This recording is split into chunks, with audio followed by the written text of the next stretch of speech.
Hey there. You're listening to the Bridal Beauty Business Podcast. This is a show all about the bridal hair and makeup business. Forget competing on price, it's time to niche down and know your worth. This podcast was created for you. It's to help you grow your bridal business so you can get the clients you want, do the work you love, and charge the rates that you deserve. Our guest today is makeup artist and hairstylist Jayna Marie. Jayna is one of the coolest people I've ever had the chance to meet because there's something about her energy, her vibe, and her humor that instantly magnetizes you to her. She's done such a great job on branding herself on Instagram and as a business and a personality, and she's one of the few people I get really excited to see pop up on my Instagram stories feed because I always know it's gonna be good. It's gonna make me laugh, or it's gonna make me say, "Aww." In today's episode, we talk about all of that. We talk about what's worked, what hasn't. We also chat about how to avoid getting burnt as you start to grow your beauty team. Jayna shares some of her favorite makeup products, colors, and her thought process while she's crafting a look. We also learn more about the pain behind Jayna's humor, and lots of tips for dating in the 21st century with some cold hard truths that you might need to hear. Don't forget to take a moment, share this episode with a friend that would love to work on their bridal beauty business, subscribe to the show, and if this episode helps you, leave us a review on iTunes. Okay, Jayna, I know who you are because I've been stalking you ever since you did Mona's wedding. I think that was the first time that I heard about you. And then after following you on Instagram, I'm like, how have I never heard about this girl before? But you are so freaking hilarious. You're so talented. You're so down to earth. I absolutely adore you. So I'm super excited to chat today. Let's kind of go back to the beginning and tell them who you are, how you got started in hair and makeup, and kind of where all that starts from. Well, I have been doing makeup. I feel like it's the only thing I'm really good at. So it's what I've been doing since I was like literally really little. When I first got into makeup, I had no idea what I would do, that it was even a job option. I had no idea. I just knew that I loved it. I was actually in university. I thought I wanted to either be a teacher or a sex therapist. And That makes a lot of sense. yeah. When you know what the stuff that I talk about when you follow me on social media, like, oh, it's all, I'm literally still doing all the things, just not professionally. I'm doing it all for free. So, anyways, what happened was when I was in university, I was like always kind of like in class looking at the girls and being like, oh, I wish I could, she'd look really good with her makeup like this, or she'd look. And so I started like bringing girls back to my house to do before and afters on them. So I was just glamming people all the time, and I had no training or anything. I just loved doing makeup. And then I even hired someone to teach me a private lesson so that I would know something about doing hair, because I thought that would make my before and afters even better. And eventually I was so wrapped up in all this makeup and hair stuff. My ex was like, "You really like this. Like, why don't you do this for work?" And I was like, "Because this isn't work. This is fun." And then I got all like, it got in my head. And so I started looking online and I found that there were makeup schools. I didn't even know that of course now there's everybody's a makeup artist and it's all over everywhere on social media. But when I wanted to be a makeup artist, this was a long time ago. People were not, nobody was makeup artists. Like there was Kevin Aquan, like there was like the really big, like Bobby Brown, there was like famous celebrity makeup artists. And then there was like people who worked at the mall. How long ago are we talking? Well, I was, oh gosh, well, I'm 37 now. And I was like 21. So it's a long time ago. 17, Like 18 years. yeah. Oh my Good. gosh, I'm feeling so old now. So yeah, so I researched makeup schools, and there was a school that I realized I thought I really wanted to go to, but it was in another city, like 5 hours away. And I had just bought my grandma's house. And so I was like, oh my gosh, I think I need to go to this school. And he was like, well, if you're going to go there, then we need to sell this house. And I was devastated because I was like, I have to give up literally everything to do this. I had to sell this house. I had to move cities. I had to leave my family. I had to drop out of university. There was so much I had to do, but I was like, I don't know. I need to do makeup. I just need to be doing this. And at this point, were you still in school, like you were still in university for sex therapy? And Yeah. were you taking any bridals or any clients, or were you still doing it just for fun? I'd done my sister's wedding, and I had done a wedding for a girl who like found me through someone I made over in university, but like I had to use her own makeup. Or Yeah. I think I bought all brand new makeup just for her. Like it was just costing me money, but I just loved doing it. So, anyways, when I went to the school, Blanche McDonald, I went and you have your interview with the director, and they said, "What do you want to do in makeup?" And I didn't even know what I could do. So I just said, I don't know, maybe I want to work at MAC in the town that I'm from, Kelowna. That was like kind of the place where like the cool kids were playing with makeup. So I was like, oh, maybe Yeah. I want to work at MAC. And she said, well, you're lucky because here in Vancouver, this much bigger city, we have like 8 MACs here. And I was like, what? Oh my gosh, for sure I'll get to work at MAC. So I went to school, and I just started like because I'd given up so much to be there and my family was devastated that I was dropping out of university and stuff. I had something to prove. So like even while I was in makeup school, I think I did 13 weddings. And then like the next year, like I was on Craigslist, I was hustling. And yeah, by the time I was done, I remember one of my hair exams in makeup school, because there was like 2 weeks of hair. My hair exam was a bridal trial. Like I brought a bride in. I needed a model. Yeah, like I remember I didn't get that good of a mark on the exam because I was busy trying to like make her happy, but I didn't care because I was like, I got the wedding, so I don't really care about what the mark is in this class. But yeah, so I've been just like moving and shaking ever since. And so now I do like, I don't know, I'm at easily 200 weddings a year. I have a team of girls who work for me assisting, and they take the bookings that I can't do. And now like I've been blessed that I've been flown around the world. It's funny because I never worked at Mac. I worked for other brands. I worked for like Estee Lauder, Lancome, Benefit Cosmetics, Bobbi Brown. I worked for all of them, but I never worked for Mac. Did you ever apply? One time I applied. This is so funny. And I didn't get the job. I think the manager was really quite intimidated by me. She said, "What's the coolest thing you've done in your makeup career?" And I said, "Hair and makeup for Lady Gaga." And she was like, "Oh, okay." And and then I found out that one of my assistants who was still in makeup school got the job and I didn't. So it was kind of one of those things where it was like, yeah, they weren't looking necessarily for someone who would maybe want to take over the whole store. So I didn't get the job. I ended up being a reference for the girl who got the job, who was my assistant. Aw. It was so funny. I was just never meant to work at Mac. But yeah, so I feel like my dreams were so little, but my ambition, like my work ethic was so big, you know? So, anyways, and I got into it with good intentions. Like now, as you know, like a lot of makeup artists get into it because they think they can make like so much money. And I got into it literally thinking I'm going to be so broke compared to what I'd be making if I stayed in university, but I just have to do this. Yeah, it's something that you really wanted to do and you felt like a calling to do as well. I just had to, yeah. So were you solo for a while and then you decided to build out a team? Yeah, so I was solo for a very long time, and then I ended up on a booking one day, and I actually, yeah, it started off because I was getting bookings where it was like I was like a lot of Caucasian weddings, and it was like a lot of brides plus 6 bridesmaids, and I would do everyone by myself, and I was just getting so exhausted, hair and makeup, and my back's killing me, and my shoulders are killing me, and I was like, if I brought someone to come with me, this would be a lot less painful. And so I started like hiring girls to come and one of the girls that I ended up hiring, her name is Ricky. She's still with me. It's been like 12 years, I think we've been working together. I've been very blessed that I found some really cool people. But yeah, I started building up the team once I realized like I just can't do this all myself. That's a lot. Yeah, it's 6 people plus the bride, hair, and makeup. How long did that take you? Or like how long would something like that take you? And would you still take a booking like that by yourself?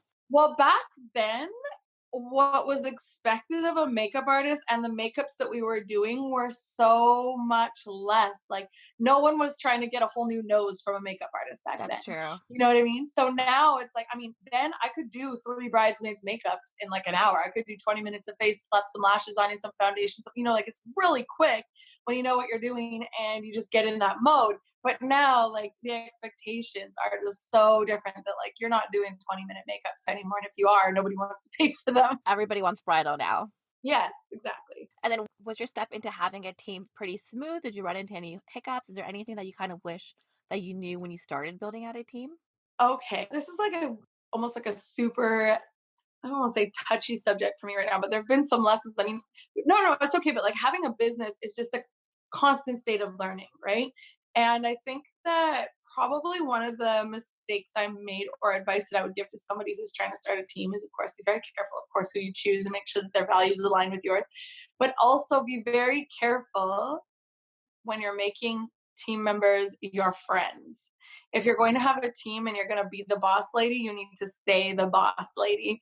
And I mean, there's like Ricky, she's like my ride or die. Like that girl, she knows everything about my life and everything. But I had a bit of a habit of not knowing that like you probably shouldn't bring people completely into your life and just like I'm the kind of person like I'm gonna be a counselor till the day I die inside. You know what I mean? Like I want to fix everybody's problem, I help them, I want to do all the things, and it can end up really biting you in the butt sometimes. So that was a lesson I learned. So like don't get too close. Don't let them in on every like the 100% of your life kind of thing.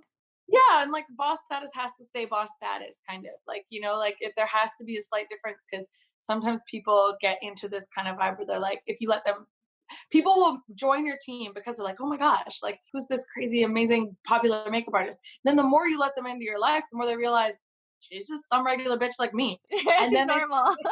and I am. But so then it's like, then it starts to get be like, well, I could be doing what she's doing. Like I don't, and then there almost starts to be a resentment. It's happened more often than not, and it's also happened to other makeup artist friends that I know. So it's just not just a me thing, but yeah. I've seen that a lot and it's happened to me personally, but I still haven't completely figured out where to draw the line because like I want to be friends with everybody, right? I absolutely adore everybody and I'm just open and I'm out there and I feel like if I put myself at 100%, they'll put up their self 100%, but it doesn't really work like that.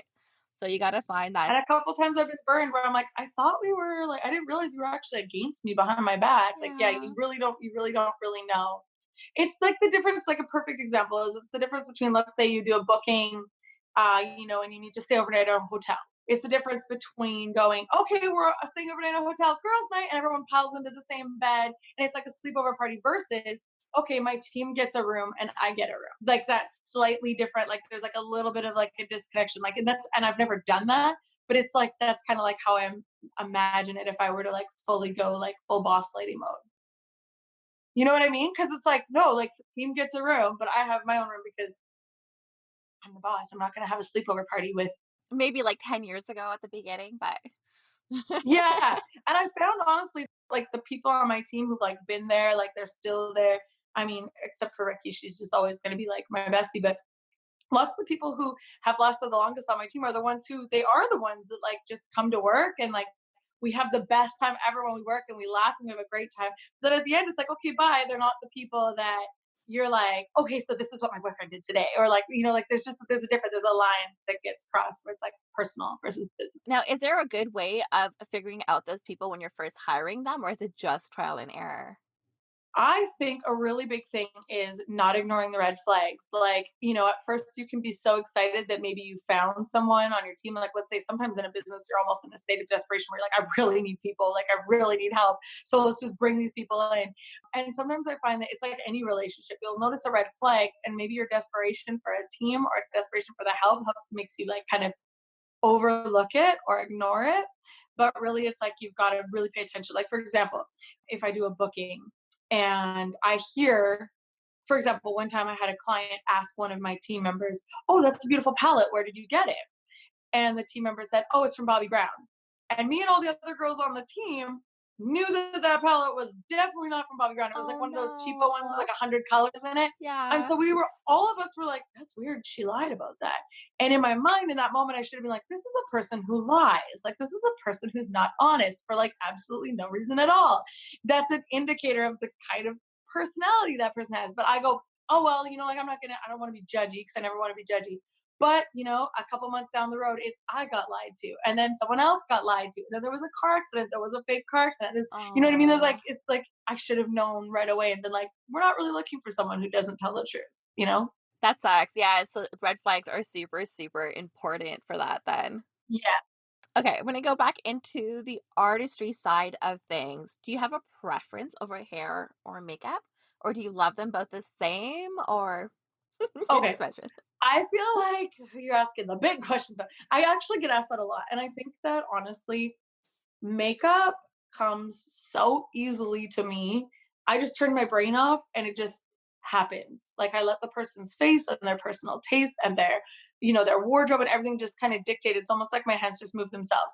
Hair is I love it because it's a challenge where everyone wants something that they shouldn't be able to have with their hair. So it's like, someone with super fine short hair wants these long, beautiful Hollywood waves, and someone, really, really thick, heavy hair wants this cute little barely there bun or something. So there's always like a unique challenge when it comes to hair. So I feel like I love the challenge part of it. Also, what I like about hair is that you're behind the person. So you're not all in their face. It's not so personal. It's almost like a personality break because you can Okay. like stand behind them and just be slightly more rude. Where when you're in someone's face, you have to be so engaging and so much more. Like I've before leaned on the wall behind me when I'm doing hair and like naps for 15 seconds. You know what I mean? Like, on those really long days. But it's hair is so much harder on your body. Like your shoulders hurt, your back hurts. So I think I would say I prefer the art of makeup and the transformative power of makeup, but I prefer the challenge of hair. I get that, but I feel like hair is still like I do it, and I guess I do it well enough because people still hire me to do it again. but like it gives me anxiety every time I'm freaking doing hair. Like there's always something that you need to figure out versus makeup. I just feel like it comes so naturally and it comes so easy. I totally understand that, but the thing with makeup nowadays to me is that everyone is their own makeup artist. Like people are so savvy now. So makeup might, if I was gonna say one to give me anxiety, would be makeup because when I'm doing someone's makeup, I'm thinking, can they do this better? Is this how they do it? Are they gonna like this?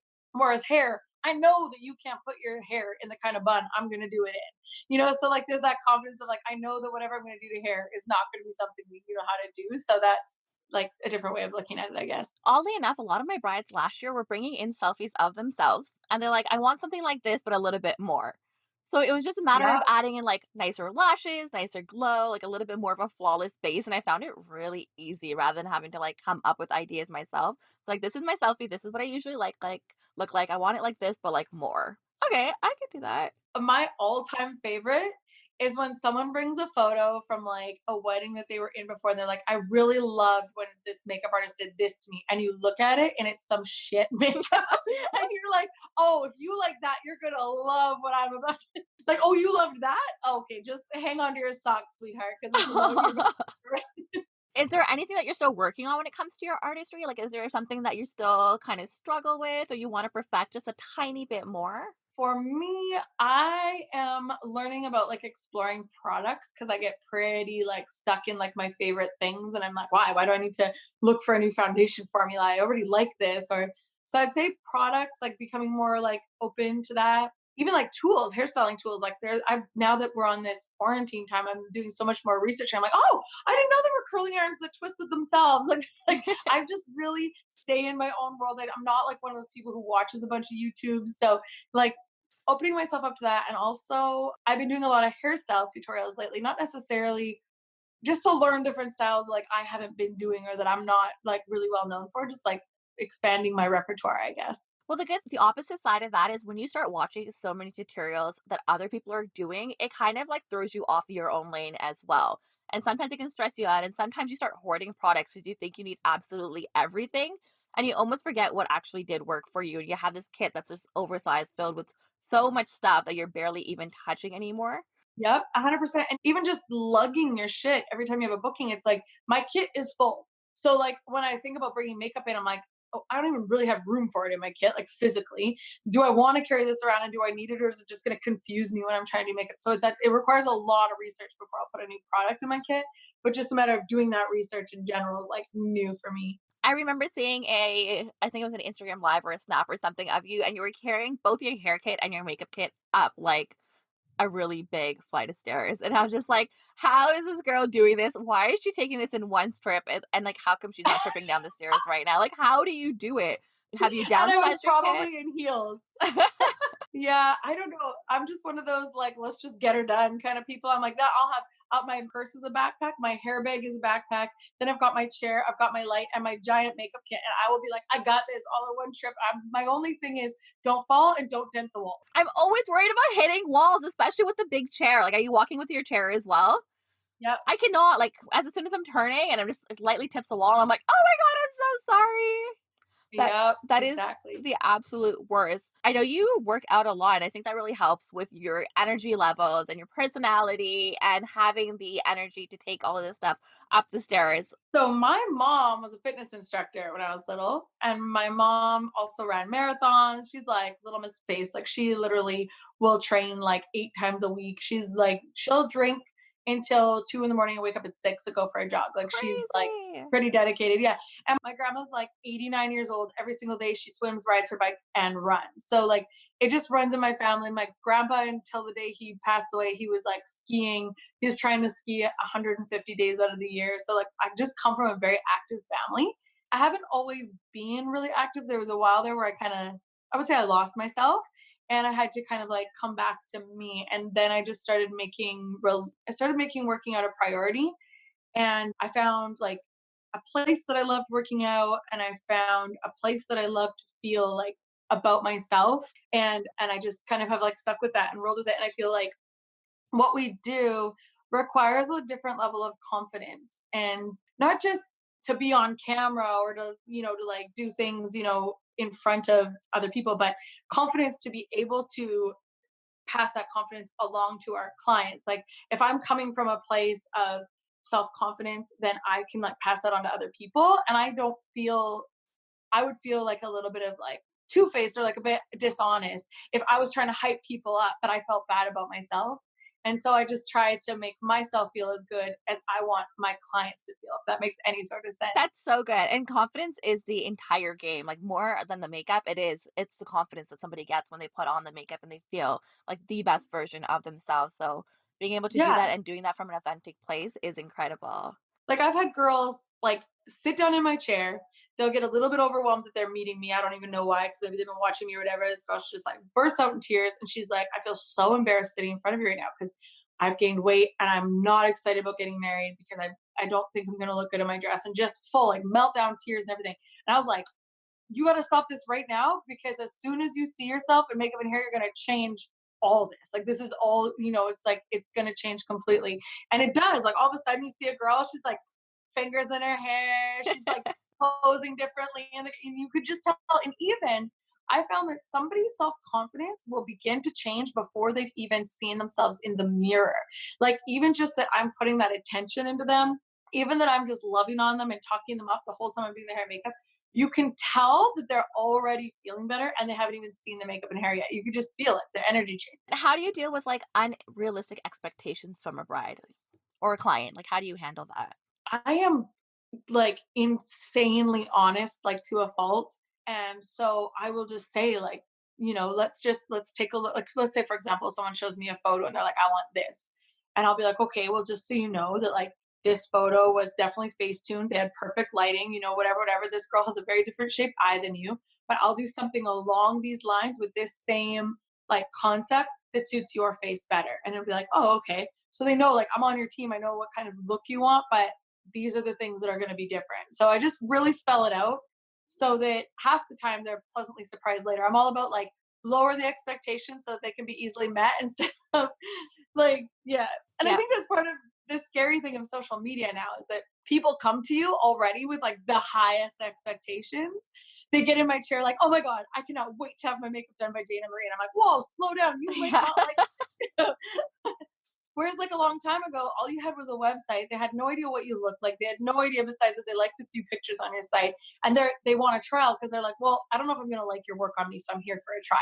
Yeah. Now it's like, I just wanted to meet you. I can't wait. It's totally different. It's totally, totally different. I'm losing myself. I'm looking, do I follow? Today's been one of those off days. Like it has been one of those days where like everything is just going backwards. Don't worry. So you're teaching now. I've always been teaching. So I Wait, actually, tell yeah. me. So it's funny that because I saw that in your notes where you said you're teaching now. I was like, no, no, no. I taught at the school that I graduated from I started teaching there in 2015. And so I taught at Blanche McDonald. I actually wrote part of the curriculum for them. I wrote the bridal curriculum for them. So I've always been teaching. I just don't, I'm really bad at just like saying what I've been like, I'm really bad at like, I don't Hyping want, yourself up. yes, yes, super bad at it. Like I'll be like, guys, I'm doing a master class, but I won't be like, yo, I know what's up. I used to teach at Blanche McDonald, blah, blah, blah. I just don't do that. I'm like, if you want to come, so I have to get better at that. Okay, so because you're teaching and you're such a great teacher, I'm going to give you the two questions that I get from mostly everybody. And I feel like this is when I put up questions, this is the two questions that usually come up Okay. is under eye creasing. How do you fix Uh-huh. this? Like it doesn't matter if you pat it in with the finger, like you're still getting the creases there. How are you Okay. handling that? And how are you handling that with your client? Under eye creasing, well, I feel like everyone gets it for different, like most people get it for all different reasons. Sometimes there's a lot of lines under the eye. Sometimes it's that, like me, like I have giant cheeks. So when I smile, everything, just from expression. But I find that two of the things that help prevent it are smaller amounts of product. I feel like right now there's just this whole giant trend towards like all the concealer everywhere layered on top of layers. And of course it's going to crease when you've got a freaking centimeter full of concealer under your eyes. So very strategic use of the product. Also, because I can imagine you're putting a color corrector, you're putting concealer, and you're baking. That's like so much product sitting on the skin. So I'm very, very, very careful with my powdering. So careful use of product and very minimal powdering. So I don't bake under the eyes a lot. I like just do like a really, really like light dusting with like a fluffy brush and then gradually add more if I need it. So I'm like not a I always, always, always start with a little bit and creep up to more as opposed to doing a lot and then like trying to dial it back. So don't start with a tart shaped tape. Don't cake that You on. do it like I posted with an IGTV video a little while ago about this, where people always go in with like the shape tape, for example, and they draw like a giant, they fill in like this giant triangle of concealer. And like if you have a perfectly smooth face and you're not worried about creasing, then like go for it. Like put all the cake, all the makeup on. But my personal style, I feel like a lot of people know me for like being like a less makeup, kind of almost like a glowier look. So I prefer to like take dots of the shape tape and put it down the side of each side of your nose, and then I use a beauty blender to blend it out to a triangle size shape, to that same shape. But you don't need to actually put all that product to make that shape. You blend it out to that shape, if that makes sense. So it's just using like 1/3 of the amount of product. And still getting the same shape. Yeah, and then adding maybe more if you need it, but not necessarily going in with like a trowel and just like, because so many people who are doing makeup on are beautiful and they have beautiful skin. They just need a little bit of like coverage. They don't need like a whole new face. I just recently watched a makeup review of a new foundation, and this girl was like, "This foundation, blah blah blah." And she puts it all over her face with a beauty blender. Then she goes in with her shape tape, and her foundation was way dark, right? Like way, way, way dark. And I was like, oh, she looks like she's like all beachy tropical. She went in with this light shape tape. And I was like, I can't even see the color of the foundation anymore because her whole face was shape tape.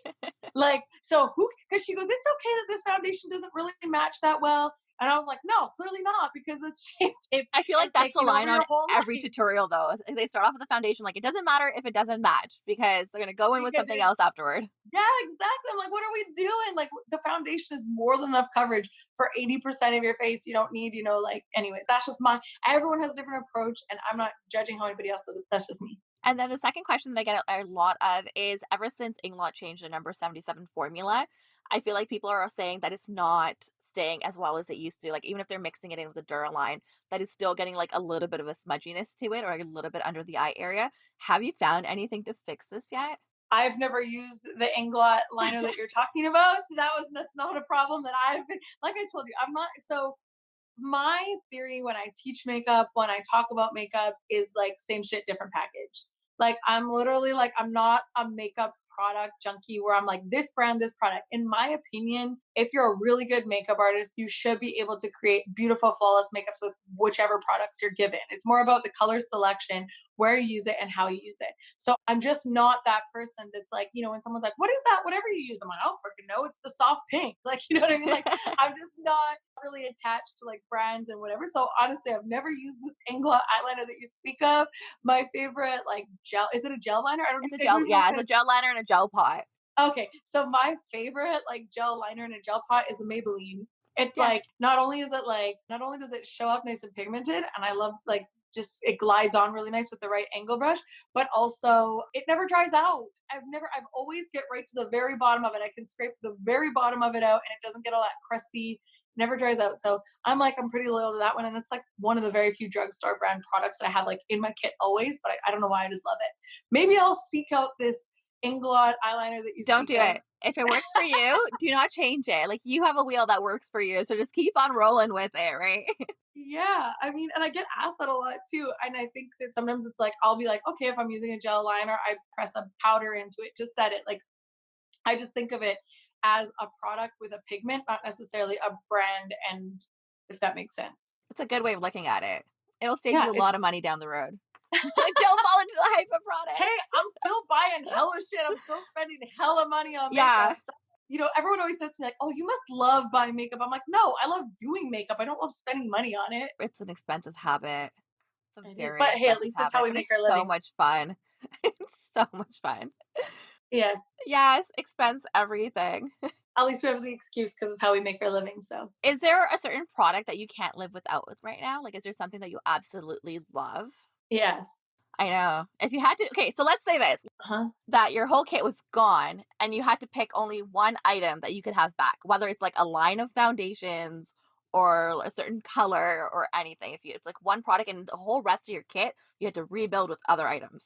I really, for a while, MAC was out of the Pro Conceal palette. Like they Hmm. were sold out everywhere, and that was affecting me on a spiritual level. So I feel like I feel like it might be that. I felt like it kind of shook me to the core. I was like, now what? Like, do I have to quit? Do I have to pack up shop? So I really, really, really like the Pro Conceal palettes. They're just so great. Like they always have like two color correctors on the bottom and the four kind of more foundation colors on the top. And I love them for, I use them for an all over foundation, blended in really lightly, or a full conceal. Like I just love how workable they are and the finish that they have on the skin. So I'd probably say that. The Pro Conceals. That's a good one. I'm very like skin, like everything that I care about is very skin focused. And you do skin first, right? Like, you're focused I on the skin do. first, and then you go I've into the never once eyes. my whole career done eyes first. Have you Look at tried your it? face. You're like, what?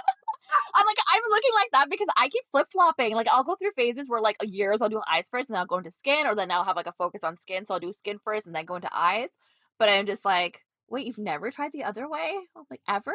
I think it's because the way I look at it is that we want when somebody looks at us or when someone looks at our clients to have their eyes go from our smile to our eyes, to our smile to our eyes. It's a little triangle, right?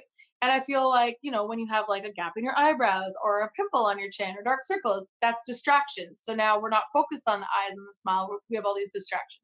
So when I start with skin, I'm getting rid of all the distractions.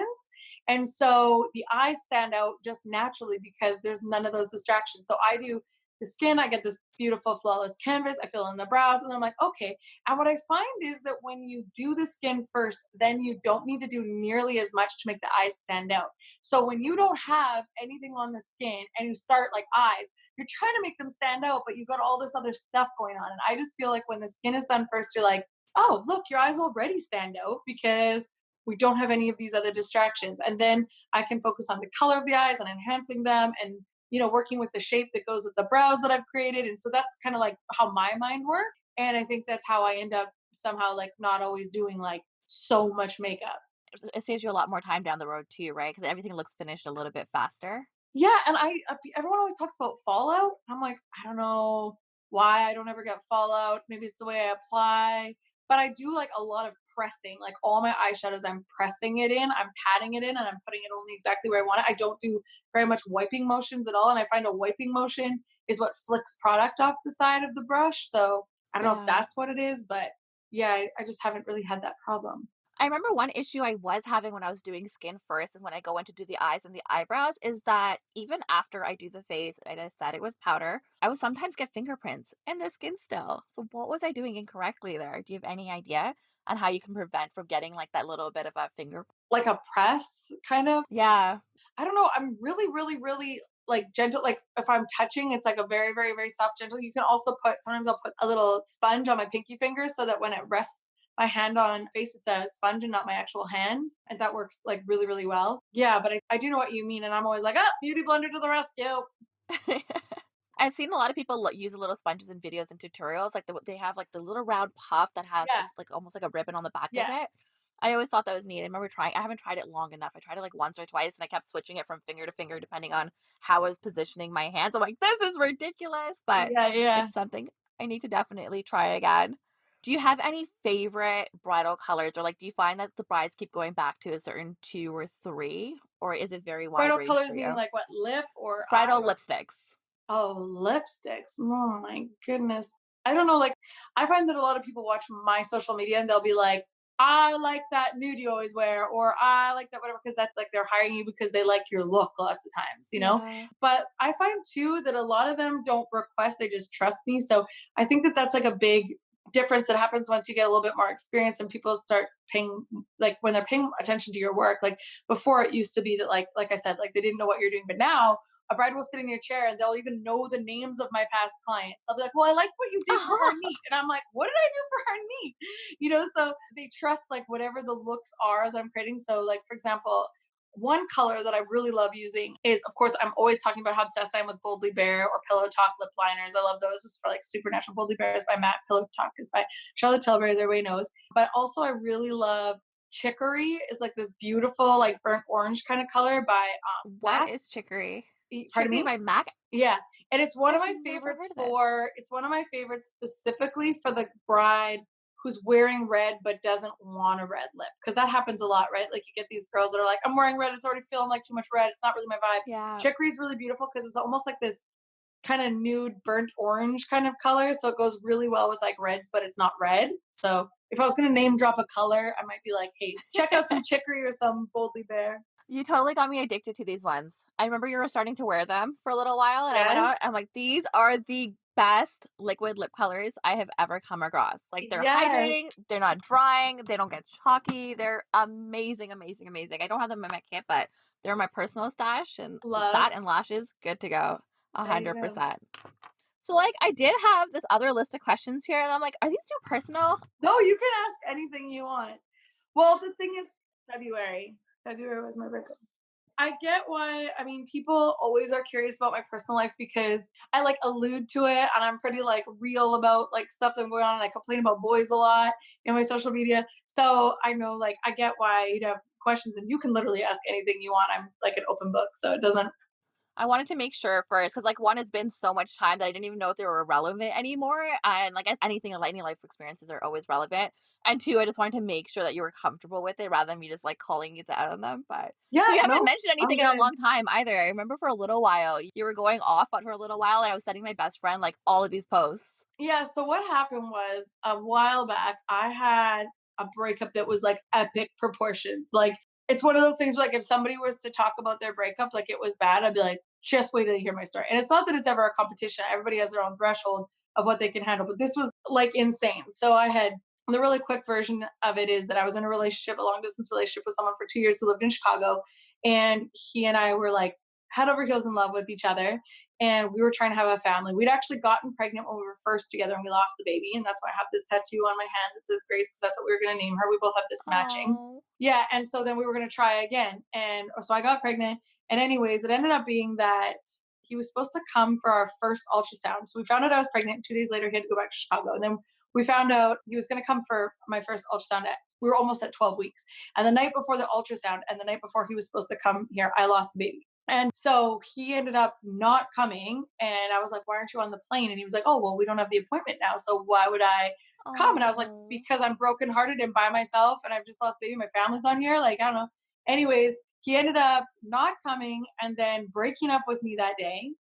And then 6 months later, I found out that he had been living with another woman the entire time we've been together Oh my who gosh. actually knew about me, knew about the pregnancies, and was like, for some reason, okay with it. So even though I had all the red flags about him, even though I had all the alarm bells going off in my head, she was telling me, no, we're only friends. So I was like being duped basically by two people. And so I basically went through when you started seeing me posting like all this hating my ex stuff. It's because I had found out that he'd been living with her the whole time. And I was like, screw all this. Like, what the hell? Like, it was so much to take. And it was like literally the biggest heartbreak ever because even after he left me the way he did, I was still hoping we'd get back together. But I didn't know that this woman was, I didn't know he was living with someone else. It was wild. And so I learned so many things, like so many things from that experience. And I was like, let me help the ladies. Like, let me just help people avoid like any kind of situation like this or avoid crying over a boy who doesn't deserve it or avoid constantly ignoring the red flags even when you know. Like, I had moments in that relationship that I would tell my girlfriends like, I have a feeling he's living with his ex, and my girlfriends would be like, Jayna, that's like the world, that would be the world's craziest lie. And I was like, yeah, but I don't know, like he only ever FaceTimes me when he's walking his dog or when he's at the gym. There was all these things, but she's saying they're only friends, so why would Oh, I? that's so messed up. Like, literally, like, you're getting lied to from both points, so you must have thought you were going crazy. Well, and also, like, if anyone was going to tell me the truth, wouldn't it be like her because she'd be Yeah, like, get the hell out of usually. here. You know what I mean? Yeah. So, anyways, I was like, I learned so much about like not ignoring my own intuition, not standing up for myself at the beginning of the relationship when things seemed, like I said, like ignoring red flags is like, it's not a good game to play, like it never ends up well. So there was just so much. And so I started like, one of my ways of coping with going through that was I just make jokes about it. Like I was like, I'm going to make so much fun of this goofball. And so I was posting, I was inventing memes all the time and inventing like jokes about him. And I was writing like just crazy stuff. It's all still in my highlights and under quotes. I've got So like this all this. was just like a year and a half ago then, right? Like, under 2 years kind of thing? Oh yeah, yeah, yeah. Like I found out about her at New Year's. Fuck, yeah. Yeah, yeah, last year. Yes, I found out. Yeah, exactly. So it was like, and he was, yeah. Anyway, so the whole thing was just wild and crazy, and I learned so much from it. on top of like what I'd already learned from like losing the babies and all the, and plus I'd been married before that, which was, I've had literally the worst luck in love of anybody that I know. And so the only thing that can come from that is a lot of learning. And so I've learned a lot about what to ask for yourself and what to expect for yourself and what to put up with and what not to put up with and all that kind of stuff. And as you know, I have this history of wanting to be a relationship therapist. So I'm just like, if I can use this to teach other people, then it becomes worth it. All the pain becomes worth it. You totally can, because that was when I originally had started following you, and I'm just like, who is this girl? She's freaking hilarious. And like everything that you were saying was so real. And I had one of my best friends is just not at the timeline that she had imagined for herself right now. So I would be sending her like all of your posts all the time. And I'm like, that's okay. It's totally okay. It's totally fine. So keep it up. It was funny because there was a time when like I was over like complaining about him, like I had done enough healing, but everywhere that I would go, people were like, "I'm living for your ex post." So I was like, "Shit, I gotta keep posting this." So I kept posting stuff and just inventing. It became like my shtick. Like hating your ex is just like my shtick now. You know what I mean? Like, or like now people just see me as the man hater just because of like how I post, but it's a lot more because I know that it's relatable. I know that there are women out there or men suffering, in relationships and with disappointment and that sort of thing. So I'm just like here to be a voice because there's so many people on social media like touting their relationship like it's the best thing ever and like, all these perfect lives. I'm like, it's not always perfect. Sometimes we're browsing the internet because we're heartbroken and we're trying to find a distraction. So I'm just trying to be there for those ladies, the insecure, broken, heartbroken ladies. I don't think you're a man hater. I think you're just a loser hater. Like, That's I think that's true. literally I that's love all a it good is. man. I love a good man, but yeah, fuck boys, losers, they can hit the road. I'm gonna call you out. So, like, you started dating, you started going on dates, you had some crappy dates. Did you start seeing red flags to kind of start weeding out the losers from the get go, or were you still getting into all of these little Tinder traps? Yeah, so I started like I can genuinely tell you, like I mastered the game of Tinder. Like if Tinder was a game, I would have the gold medal because what I did was I had decided that the love of my life was going to be in LA. So I What? paid, yeah. So I paid for a premium Tinder account so that I could place my account in LA, like as if I was in LA, even though I was in Vancouver. So what I would do is I would talk to guys and be like, "Oh, I was just there. I don't know why it's still showing up in your," or "Oh, I'm about to go there." And so it was great because I couldn't just hook up with anybody. You can't just make out with anybody. You can't just get all sucky face because you're in a different city. So you have to just talk. And so it was really great. I called it pre-screening. So I That's was basically brilliant. pre-screening people. So I was like, "Oh yeah, I'll be in LA next month or whatever." So what I would do is I would talk to a bunch of people and then in the talking, you'd be like, "Oh yeah, no, this is not good." And eventually whittle it down to like maybe two to like say six guys that you're like, okay, I think I'd really want to meet these people and just see if there was like some sort of chemistry. So then I would fly my own ass out to LA To go on and these I would, dates? yeah, I always have this same spot that I stay in Venice Beach, my little beach house. And I would schedule dates. Like one day I think I did 4 dates in one day, just like meeting people. And I had a different theory about dating, which was I'm going to meet all the people and I'm going to wait and sit back to see who is the most inspired to chase after me. Like, because a man needs to be the one that's like that one. And when he's like that one and he chases after you, that's when like it's most likely going to be a thing. So I was like, I'll just meet all the guys and I'll see who's like that one. So this Tinder experience, oh my gosh, I ended up meeting and dating like celebrities, professional athletes. Like I was meeting crazy people and I found them on Tinder.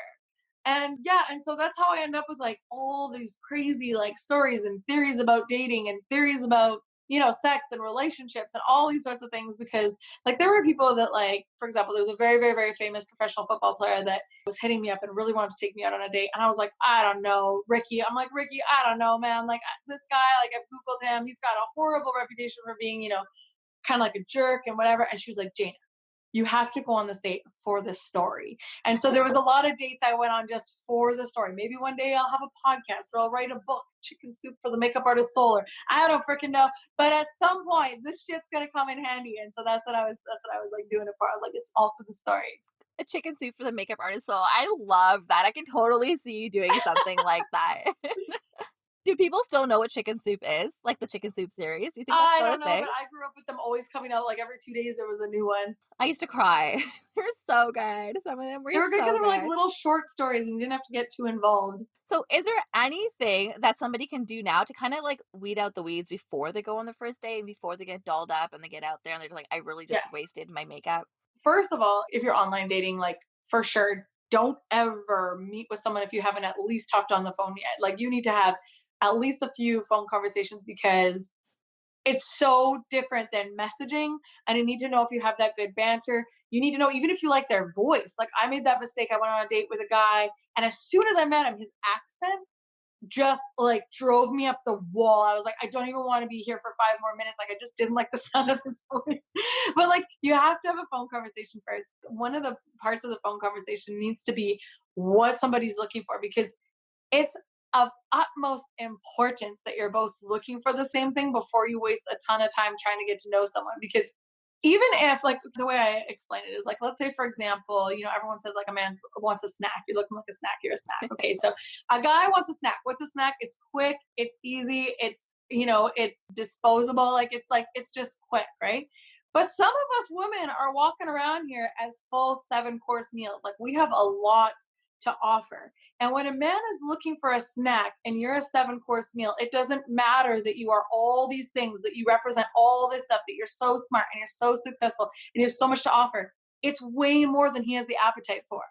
So you need to know what somebody's actually looking for, or you'll just waste your time. And the last thing you ever want to do is try and convince a man that he should be in a relationship because it's never going to end well. So, ask all the right questions and make sure you ask the right questions. Yeah, but mainly just like find out what somebody is looking for. Like, are they really just wanting to hook up? Because a lot of women meet a guy who says, I'm just looking to hook up. And they're like, I'll change his mind. No, the fuck you won't. Like, you will not. He won't change his mind. Like, he is not ready. He wants to hook up. And it doesn't matter if you're hot. It doesn't matter if you're successful. It doesn't matter whatever you've got going for you. If he's not ready for a long term relationship, he's going to pass on you eventually. I love that analogy, like a snack versus a 7 course meal. And it's like, if you ain't have the appetite, not having It it. doesn't matter, yeah? Because So if you just good. ate, let's say, for example, you just got out of a relationship, if you just ate, you're still full. You're going to walk past a buffet and be like, I can't right now. I don't have the appetite for that. I love that. And it also takes the perspective off of like hating on yourself. Cause I feel like a lot of women Oh, that just think it's all them. And I'm like, it's not the case, right? that's exactly it. And that's what I always try and tell people when they're like, why? Why doesn't this person? It has nothing to do with you at all and everything to do with where they are in their life. Finding your perfect person isn't just about finding your perfect person. It's they have to like you have to like them, and it has to be the right timing for both of you. So the timing element matters so much, and people take it so personal when someone's not ready for whatever they represent. Because if a guy's in party mode, let's say for example, I run into this problem a lot because a lot of guys meet me and it's like I'm the girl that like you should want to marry, that you should want to have kids with, that you should like your brain logically says this is an end game girl, like this is like the end of the game girl. So are you ready for that right now? Because maybe you just want to be at the club every weekend, with random girls. So I'm not the girl you're looking for if that's what you're avoiding. You know what I mean? So it can actually be a compliment if someone's not ready for you, if you think about it. It's a good way of looking at it. I like that. Okay, I Yeah. completely detoured you off of our makeup chat. So I'm going to take you back and then I'm going to send everybody to your page because they need to get more of you because you're incredible. You're so sweet. So the one thing I definitely want to ask you about is the big dilemma is always about having one Instagram account where you have personal and business so that everyone kind of sees all of you, or splitting it up into having a personal one and then you're where you can be all goofy and whatever, and then you have your business one that's like just your work. So you recently split it into two. So like what do you find? Like do you feel like that's worked for you? Do you feel like you're using one more than the other? Has it been beneficial or has it back like what's the word back something? That's a very good question. When I started doing makeup and putting it on Instagram, the feedback that I got was whenever I put up a before and after, I would get a great response. And whenever I put up a picture of myself, nobody gave a crap. And I was like, oh, okay, well, nobody really cares about me. They're just here for the makeup. So I stopped posting myself pretty much completely because that was just the initial, reaction that I got. Then what happens is your business builds, your following builds, and eventually, if you have a big enough following, people come to your page and they're like, who's the person who's responsible for all this cool work?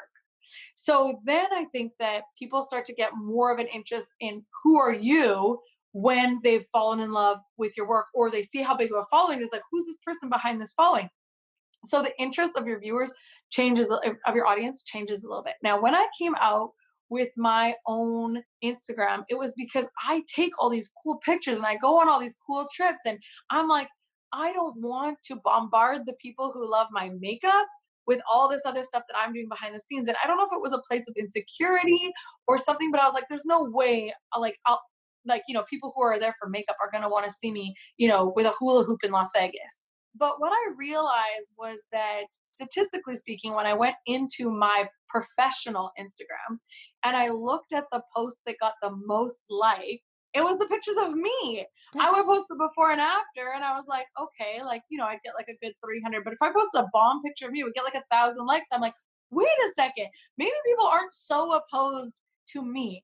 And then I realized that what was happening was I get really, really, really good feedback on my stories, and my stories is where I'm just me, right? Yeah. And I was getting all these new viewers to my Instagram page, but they weren't following. It wasn't translating into following. So I'm like, why are, 10,000 people a week looking at my Instagram, but they're not translating into follows? But the people who watch me in my stories are very loyal and dedicated. Like, I get the same amount of followers all the time. And I was like, oh, it's because when they're looking at my page, they're only seeing work and they have no reason to engage. They have no reason to attach themselves to this page.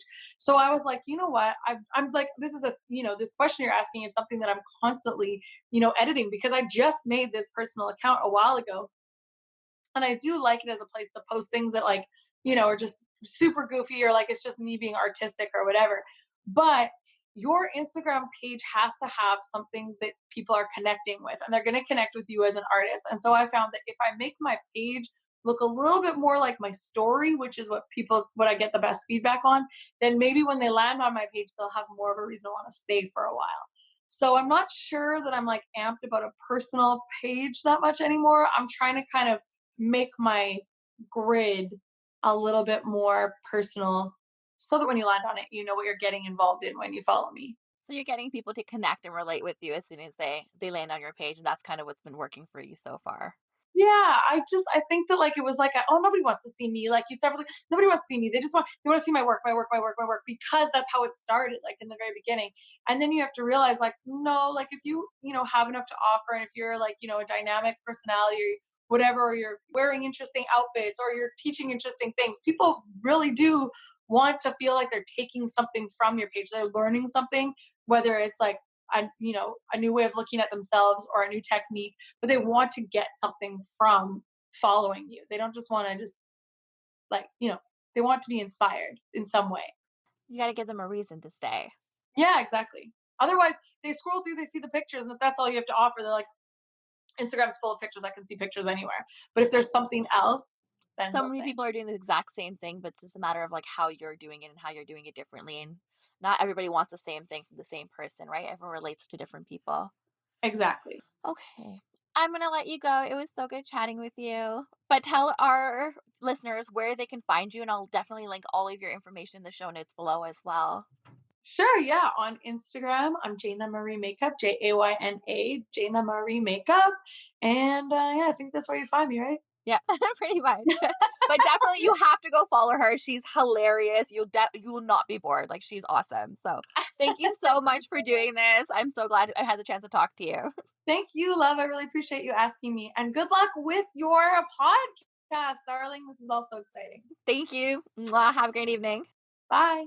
Like I said, Jayna always makes me laugh. She teaches me something new, or she makes me say aw, and I feel like this episode did all of that and so much more. Definitely take a moment to give Jayna a follow at Jayna Marie Makeup, and take a moment to share this episode with a friend that could really benefit from hearing what Jayna had to say. See you next time.